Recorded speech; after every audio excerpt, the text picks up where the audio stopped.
Our weekly immigration news roundup is brought to you by the law firm of Figueroa and Associates. For consultation on any immigration or legal matter, please call 855-768-8845. That's 855-768-8845. For full stories and more immigration news, visit www.theimmigrantsjournal.com. That's www.theimmigrantsjournal.com.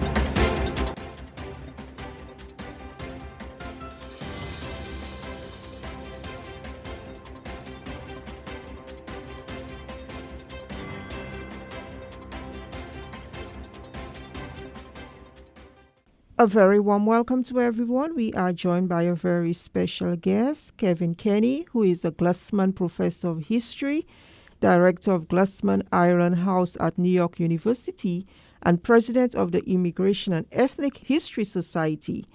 Mr. Kenny came to the United States as an immigrant in the 1980s, and he's also the author of The Problem of Immigration in a Slaveholding Republic, Policing Mobility in the 19th-Century United States. This book offers valuable insights into historical immigration dynamics within the context of a slaveholding society. In this interview, we look at the historical perspective and comparisons between historical immigration issues and contemporary ones. Welcome. Good to have you here with us. Thank you. It's a pleasure to be here. So tell us, what inspired you to write this book, and can you provide an overview of the central themes and arguments in The Problem of Immigration in a Slaveholding Republic? So I was inspired to write this book. I started 10 years ago. It just came out last year. And I was inspired to write it when I realized I did not know the answer to a fundamental question. So it was a good starting point. So through much of my career as a historian, I wrote what we call social history, the history of ordinary people struggling to make a new life for themselves as immigrants, sometimes engaged in social or political protest. That was my focus. We sometimes call that history from the bottom up, history from below. It's the type of history I was trained to do. I never asked who had authority over immigration. It just wasn't my question. That's a legal and constitutional question. Was that the fundamental question you asked yourself?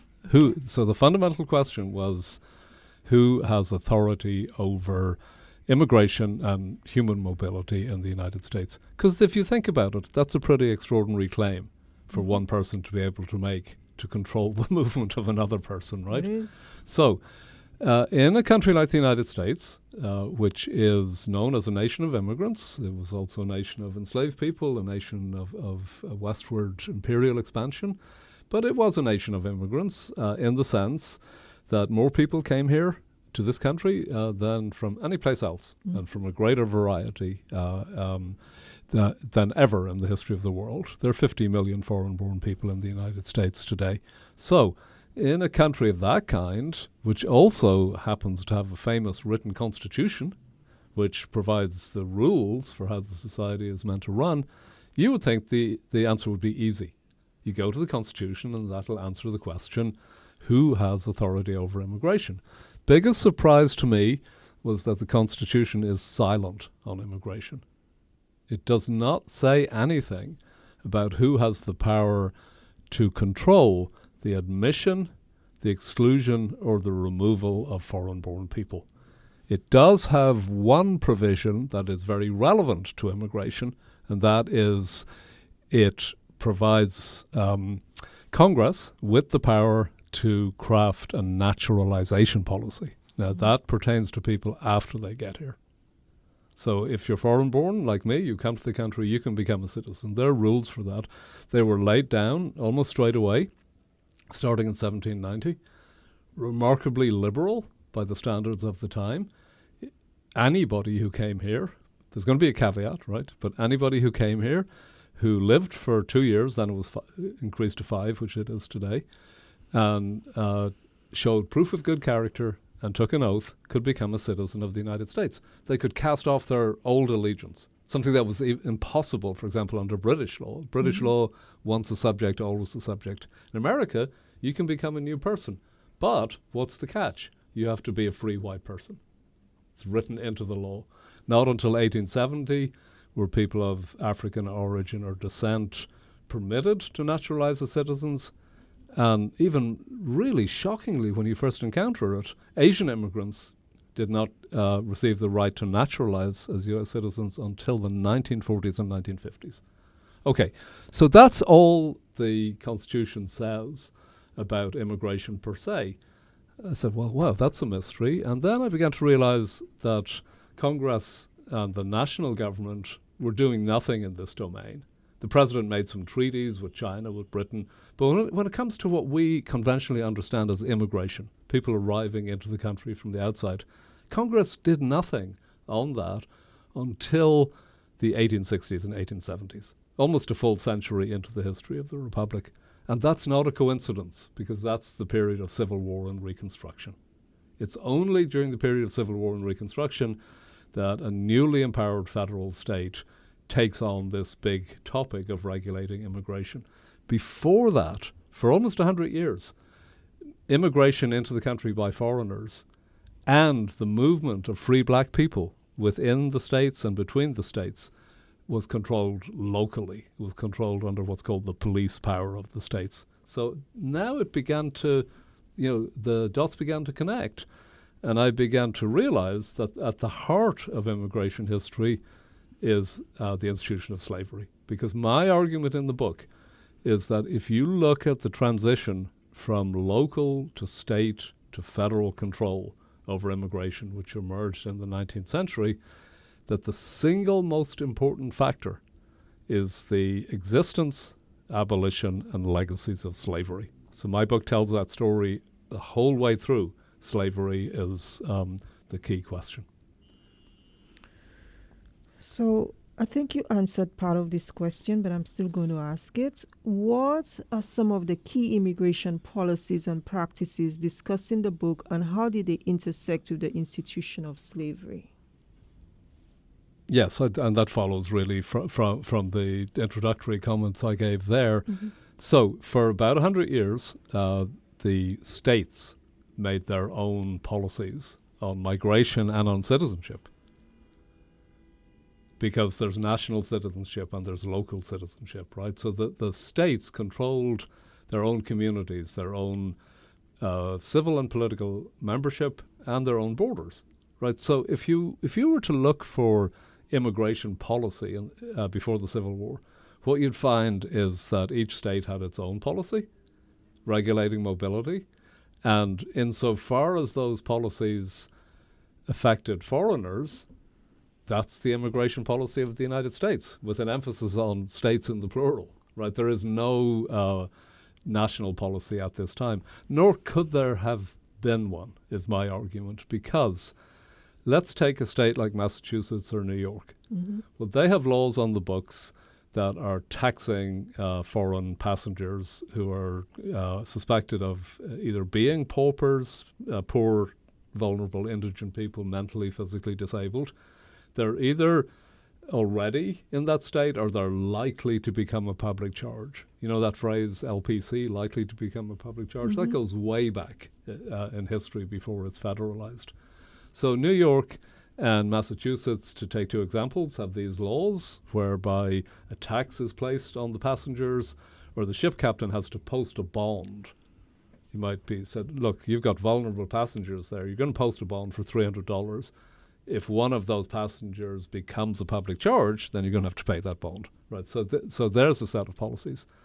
But states in, especially the Midwest, which the old Northwest as it was known then, have the same policies in place to prevent and prohibit free black people from entering their territory. So many of the states, Ohio, Illinois, the territories in today's Midwest, have exactly the same mechanism, taxes and bonds, to deter the entry of free black people onto their soil. Now, these were free soil states and territories. They were anti-slavery. But the reason they were anti-slavery was not out of humanitarian concern for black people. They didn't want black people of any kind on their territory. Third element of this, and this is really shocking, if you came to the port of South Carolina, Charleston, South Carolina, in the antebellum period, and you were a free black sailor coming from England or the Caribbean or from another state in the Union, from Massachusetts, the law said that you had to be confined on your vessel or in the county jail for the duration of your stay, because the presence of a free black person contradicts the logic of slavery. The logic of slavery is that the natural condition of people of African origin or descent is enslavement. So the term moral contagion is used to describe the arrival of free black people, just like public health contagion in the Northeast for Irish paupers arriving during the famine. Now, here's the constitutional question. These are all state and local laws. The Supreme Court looks at them and says, do the states have the right to do that? Or should immigration be a federal matter? And before the Civil War, the courts just keep backing away from that because they acknowledge that the states have a form of power that we call police power, local police power, to run their own internal affairs. And so before the Civil War, you just have a whole messy collection of laws on migration. And if the courts were to intervene and say, wait a second, New York can't regulate Irish paupers that way because immigration is a federal matter under the Commerce Clause, well, all of the southern states are looking at this and said you can't give power of that kind over migration and mobility to the national government because they'll use it to undermine the institution of slavery. Okay, so looking at the impact on society, how did immigration during the period of slavery impact social dynamics, labor systems, and economic structures within the United States? So during the period of slavery, relatively few immigrants were coming into the South because you have an enslaved captive workforce. Heavy immigration was coming into the Northeast and the Midwest. So if you were to look at the middle of the 19th century, astonishingly, you would find that 45%, almost half of all the immigrants coming into the United States in the 1840s were Irish. Ireland is a small little country geographically and by population, but the Irish are coming in huge numbers, and economically they're very important because they build the infrastructure of the Industrial Revolution and of American cities. They dig and break and build and carry. They do hard physical labor. Women serve as domestics in middle-class households. So the point I want to make here is people didn't like the Irish. They looked down on the Irish. There was plenty of anti-Catholic prejudice. They made fun of the Irish. They didn't like their poverty, their manners, their religion, their morals. But nobody was trying to keep them out of the country. There was no numerical restriction on the Irish. There's no numerical restriction on white European immigrants, really, until the 1880s, 1890s, and then that culminates in the immigration restriction laws of the 1920s. So we have to be a little bit careful. The Irish did encounter considerable prejudice and bigotry and nastiness, but there wasn't a restriction movement trying to keep them out because the economy depended on them. So, looking against the background of everything you spoke about, what ethical dilemmas or moral questions do you think, from the historical immigration policies within a slaveholding society, and how might they compare to contemporary ethical debates surrounding immigration, looking at what's happening right now? Yeah, the ethical dimension is a huge question. And, as historians, we try and make sense of the past and judge it historically. Of course, there's an ethical and moral dimension to it.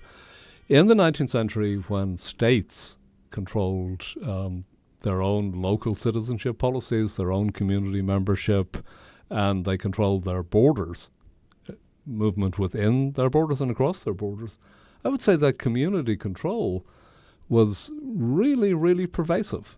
The states decided who belonged to their community, and if you were a free black person in the South, they said you can't even be a citizen of the country. So if you're a free black person in Massachusetts, you were a citizen of Massachusetts, and by extension, theoretically at least, a citizen of the United States. If you were living in South Carolina denied the very possibility that you could be a citizen, right? So there's a harshness, to say the least, to all of these methods of immigration, of control of movement by people, regardless of whether they're native-born or foreign-born. The transfer of power to the federal government during Civil War and Reconstruction, it just tilted the balance away from the states to the national government. That did an awful lot of good in so many respects, right? It curbed the worst abuses of the states. It introduced the 14th Amendment, guaranteeing birthright citizenship if you're born on the soil, allowing naturalization if you're not born on the soil. In so many ways, it sets the constitutional balance of power, tilting it away from the worst abuses of the states and introducing federally protected rights, civil rights as we call them today. However, the newly expanded federal state that emerged during Reconstruction, that was capable of helping in particular formerly enslaved people that way, was also capable of restricting immigration much more successfully than any state could do. So when the Supreme Court steps in the 1870s and invalidates state immigration measures, it can do it unequivocally once slavery is gone. It says, wait a second, states can't control national borders, that's a federal matter. Well, the states take a look at that, and local officials in Massachusetts and New York, the two main receiving ports in the Northeast, say, well, wait a second, if you're taking that power away from us, who's going to pay for the upkeep of immigrants? So you get a national immigration law passed in 1882, the first general immigration act in American history, borrows directly from the old state measures, but it federalizes them. And it does so in two ways. It imposes a head tax of 50 cents on every immigrant entering the country. That's what the states were doing. And it has an LPC clause, likely to become a public charge. So now the federal government is turning away a small number, but it wasn't small to the people involved, of vulnerable people. Okay, that's in the Northeast.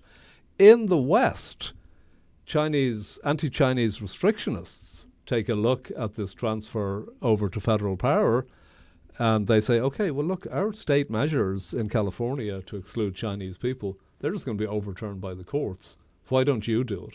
So they pressure Congress to pass a second piece of legislation in 1882, which is the Chinese Exclusion Act. So two key pieces of law, the General Immigration Act for everybody, the Chinese Exclusion Act targeting Chinese laborers, using techniques that have been deployed against free black people in the South in the antebellum period. You have to carry papers, you have to register, you can be deported if you don't do so. Now, your question really is, how do some of those questions translate into today? I'd cite one scholar who's working at Carla McCanders, who says that the treatment, especially of undocumented immigrants, of whom there are 12 million or so, 11 or 12 in the United States, in her mind, as a scholar of the African-American past, produces what she calls a system of tiered personhood, a hierarchy of people that she says is reminiscent of Jim Crow.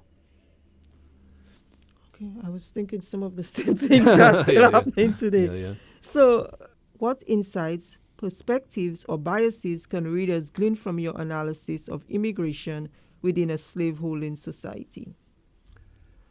So this is a book about the basis on which some people claim to control the mobility of other people. Right? If you really step back from what I'm doing, that's the key question. Who has authority to do that? Because I find that, if you step back from that, that's an extraordinary claim.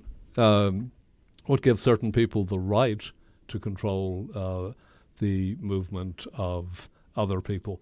So in that sense, my book is about law. it's not really about laws translated into policy, and then that leads to, say, the expansion of the administrative bureaucracy of the government. It's one step prior to that. What I'm looking at is the logic of race, the logic of sovereignty that underlies these claims in the 19th century that some people can control the movement of others. That plays out through the history of slavery, through most of the book, and then it results ultimately in national immigration control once slavery is over. And the claim on which federal immigration authority rests is really extraordinary, because in my mind it's extra constitutional. You can't find text and words in the Constitution to justify this claim.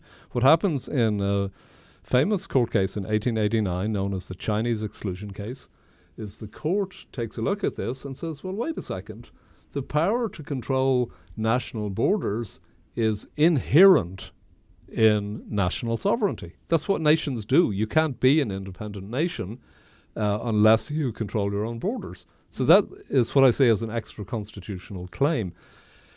That claim to sovereignty over the national territory is articulated at a time when there are literally hundreds of semi-autonomous tribes and nations living on the same soil that the United States is now claiming to have exclusive jurisdiction over.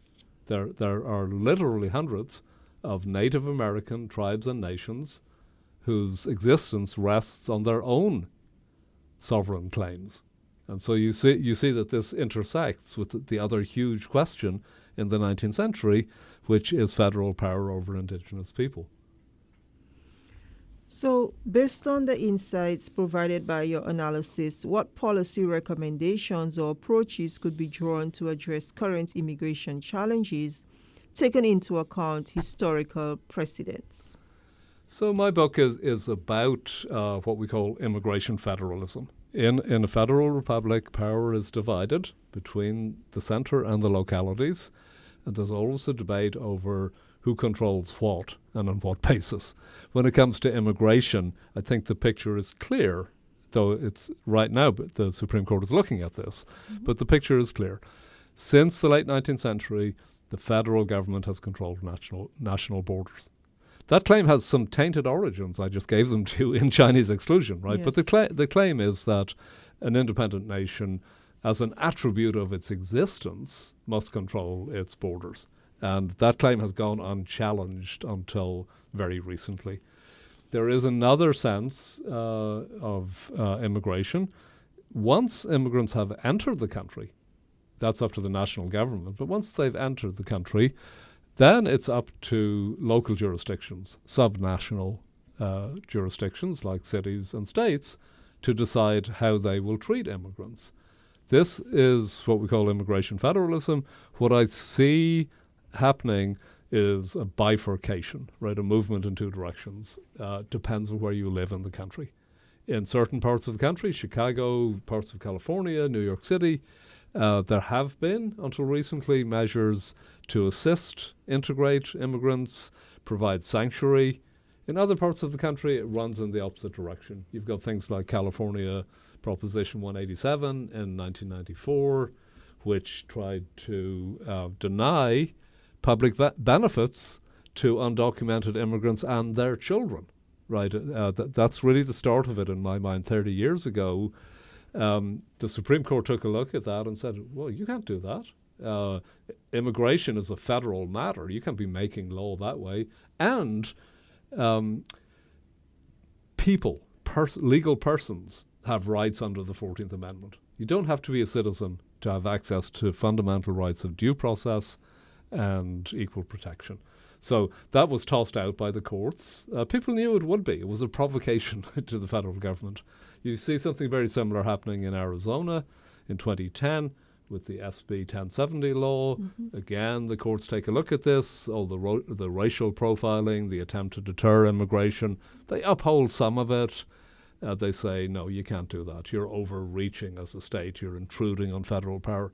Justice Scalia, leading conservative justice on the court, in that case, Arizona versus the United States, dissented from the majority. He said the Arizona law is fine, and he celebrated the old tradition of state police laws that we've been alluding to in this conversation. So you've got this bifurcation where it depends on where you live in the country, whether local police power, which still exists and always will exist in a federal republic, will that be used to assist immigrants or to monitor and punish immigrants. It all depends on how you define the public good and who's defining the public good. Now, as a historian of the 18th and 19th centuries, I don't always have an epilogue bringing the story up to the present. In fact, I don't even like writing that way, where I'll finish my book, say, in 1890, and then I'll, in a kind of heavy-handed way, hammer the reader over the head and say, oh, by the way, this is what the book is about and why it's relevant. But in this case, it emerged naturally and organically for me to address the ongoing tensions in immigration federalism in the United States. So how can one get a copy of this book? It's very easy to find online. It's an inexpensive paperback published by Oxford University Press, and you can buy it, well, as they say, wherever books are sold, perhaps not quite, but it's very easily accessible in online venues. Came out last year and appears to have tapped into an issue that's of great importance to us today. It certainly has. And before we end our conversation, tell me a little bit about your organization. You're the president of the Immigration and Ethnic History Society. Yes, indeed. So I'm the president of the main national scholarly organization, an all-volunteer group of immigration historians who get together just because we like the field. We don't take an official position on issues because we're a group of several hundred historians with lots of opinions. I'm anything I've said today, I'm not saying it on behalf of the society, but it's been one of the great pleasures of my career and indeed of my life to preside over several hundred historians from across the United States who care deeply about these issues. And we are meeting in New Orleans this weekend for our annual conference, and that's I'm trailing off. All right, so thank you so much, Professor Kenny. This was such a wonderful conversation, and hope to have you back again to talk some more on this topic and more. Thank you so much. I enjoyed this. Our pleasure.